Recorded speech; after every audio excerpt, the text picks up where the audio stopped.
The most powerful man in the world once stood over a homeless beggar and said, "I am Alexander, King of Kings. Ask me for anything. Whatever you desire shall be yours." The beggar looked up and replied, "Step aside. You are blocking my sunlight." In that moment, something extraordinary happened. The conqueror of nations realized he was standing before the only man in his empire who did not need him, and that realization shook him more than any army ever could. This is not just a historical anecdote. It is a collision between two radically different strategies of existence, between expansion and reduction, between possession and detachment, between domination and freedom, and it might be the most important psychological lesson for our time. We live in a civilization obsessed with scale. From childhood, we are trained to measure our worth in numbers: square footage, income brackets, follower counts, performance metrics, promotions, awards, titles.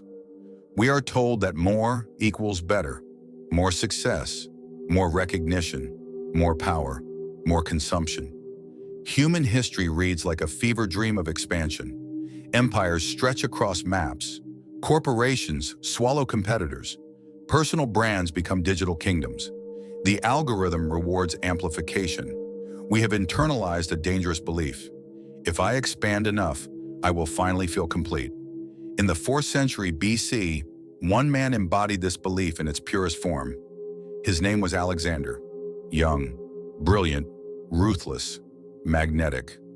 By his early 20s, he had already inherited the throne of Macedon and crushed rebellions that threatened his authority. Soon after, he launched the invasion of the Persian Empire, not merely to win battles, but to redraw the world. Alexander did not just conquer territories, he consumed them. Cities fell, armies dissolved, cultures were absorbed into the machinery of his ambition.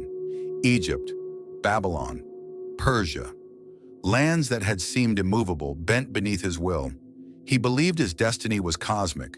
He believed that somewhere beyond the next horizon lay the ultimate validation of his identity.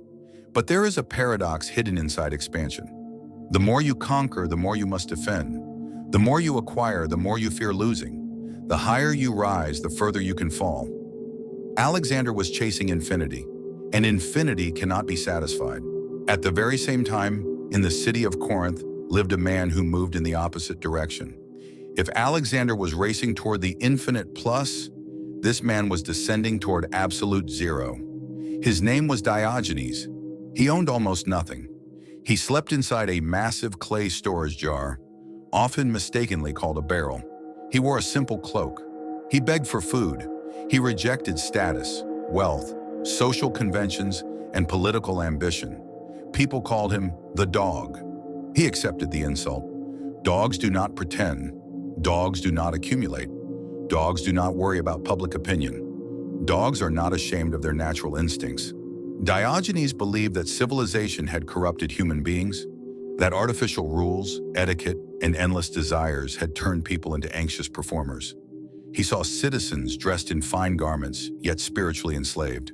He once carried a lantern in broad daylight saying, "I am looking for a human being."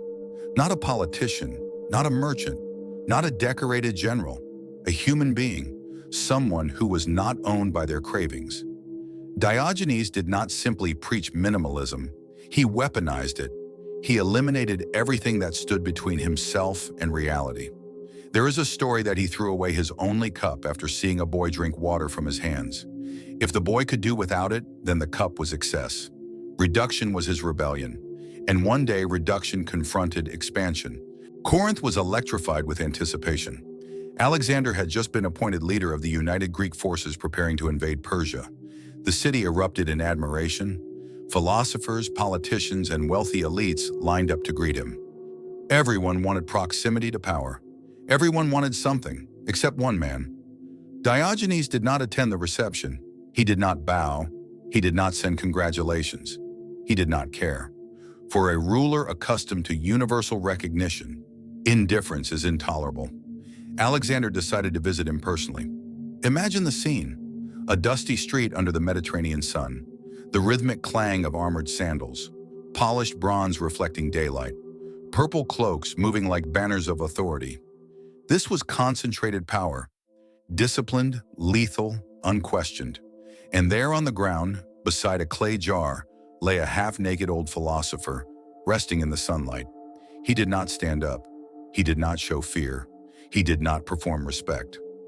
Alexander approached and stood in front of him, casting a shadow. The entourage fell silent. The king spoke with measured generosity. "I am Alexander, the great king. Ask of me whatever you wish, and it shall be granted." Think about the magnitude of that offer. Wealth beyond imagination, security, prestige, a palace, servants, influence, everything that society teaches us to chase. Diogenes slowly opened his eyes. He looked at the young ruler glowing in gold and said, "Step aside. You are blocking my sunlight." Why has this response echoed for over 2,000 years? Because in one sense, Diogenes dismantled the symbolic value of an empire. Alexander's power operated through scarcity. He controlled land. He controlled resources. He controlled armies. But Diogenes wanted nothing that Alexander controlled. The only thing he required for contentment at that moment was sunlight. And sunlight does not belong to kings. In that exchange, a silent truth emerged. The man who needs nothing cannot be ruled. Dependency is the foundation of control. If you need validation, you can be manipulated through praise. If you need wealth, you can be manipulated through fear of loss. If you need approval, you can be manipulated through rejection. Alexander's happiness depended on conquest, admiration, and legacy. His identity was fused with expansion. To stop conquering would have felt like self-annihilation. Diogenes' happiness depended on almost nothing, and that made him invulnerable. The most powerful man in the world stood before the only man he could not influence. That is freedom. Alexander's companions were outraged. They considered the philosopher insane and disrespectful. Some suggested punishing him, but Alexander did not react with anger. He reflected. After a long silence, he reportedly said, "If I were not Alexander, I would wish to be Diogenes." This is one of the most revealing statements in ancient history. For a brief moment, the conqueror glimpsed a form of greatness that did not require conquest. He understood something devastating. Diogenes had already arrived at the destination he was trying to reach: peace, tranquility, ataraxia, freedom from disturbance. Alexander's path demanded perpetual motion. There was always another territory, another enemy, another campaign. Victory was temporary, ambition was permanent. Diogenes lay in the sun. No campaign, no army, no throne, and nothing could be taken from him that he considered essential. Alexander ruled the world. Diogenes ruled himself. Today we do not march across continents with swords. We march through notifications. We expand our influence through algorithms. We measure our value in engagement metrics and career milestones. We build digital empires, profiles, portfolios, networks, and fear their collapse. We tell ourselves, "I will relax after the promotion. I will be happy after I earn more. I will feel secure after I achieve recognition." But the finish line keeps moving. Every new achievement resets the baseline. We become high-functioning Alexanders, constantly expanding, rarely satisfied. And we rarely ask, what is blocking my sunlight? Is it the constant comparison, the endless scroll, the fear of irrelevance, the need to be seen? Every "I need this to be okay" is a vulnerability. Freedom is proportional to what you can do without. This does not mean abandoning responsibility or ambition. It means detaching your identity from external accumulation.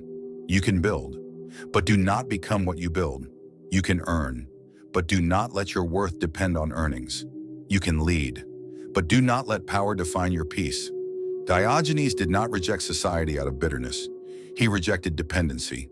He understood that ownership often reverses itself. The things you think you possess begin to possess you. History closed their stories with irony. Alexander died at 33 in Babylon. His empire, assembled through brilliance and blood, fractured almost immediately. Generals fought for dominance. Territories split. The structure could not sustain itself without his force of will. Expansion collapsed into fragmentation. Diogenes left no empire, no treasury, no army, no monument.